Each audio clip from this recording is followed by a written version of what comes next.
இன்றைக்கி காலையிலேயே பார்த்துக்கோங்க, அந்த அண்ணா வந்து கடைக்கு வந்தார். சரி ஓகே அப்படின்ட்டு என்ன மீன் இருக்குன்னு பார்க்கலான்னு பார்த்தா கட்லா மீனுங்க. கட்லா மீன் எவ்வளோ பெரிய சைஸ் இருக்குன்னு 2 கிலோ வச்சு பாருங்களேன். 2 பேத்துக்கு நான் என்ன செய்ய? அவ்வளோலாம் வேணாம்னே.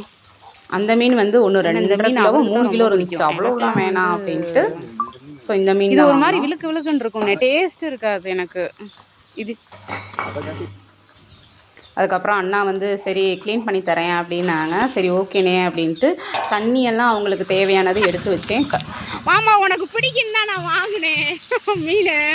உனக்கு கட்லானா பிடிக்கும்ல? பார்த்துக்கோங்க, கரெக்டாக மாமாவும் வண்டி எடுத்துக்கிட்டு வந்துட்டார். யதார்த்தமாக வந்தார்.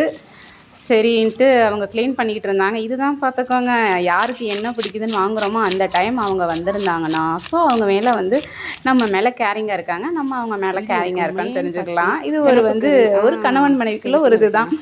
கரெக்டாக அது வந்து வெட்டிட்டு இருக்கையில் வந்துட்டார் அவர். இந்த மீனில் பார்த்தீங்கன்னா செனப்பு தாங்க அதிகம். செனப்பு வந்து சூப்பராக இருக்கும், நம்ம பொரிச்சு சாப்பிடலாம். வெங்காயம் போட்டு பச்சை மிளகாலாம் நிறையா போட்டு சாப்பிடலாம். ரொம்பவே சத்து. முட்டை வேணும்னா ஊற்றிக்கிறலாம், ஏன்னா இதுவே நிறையா வந்து பொறுன்னு நிறையா வரும். பார்த்துக்கோங்க அந்த இது.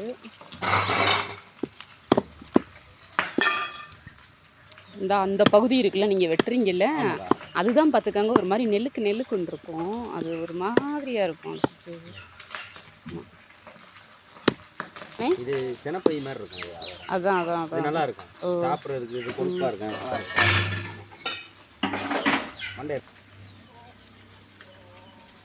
ரெண்டா போடலாம்ல? போடுங்க.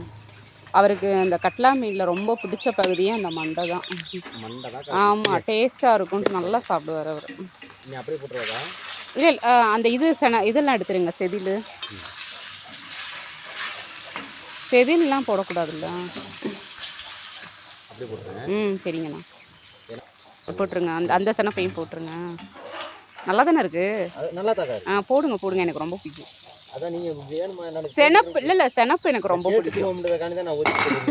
போடுங்க.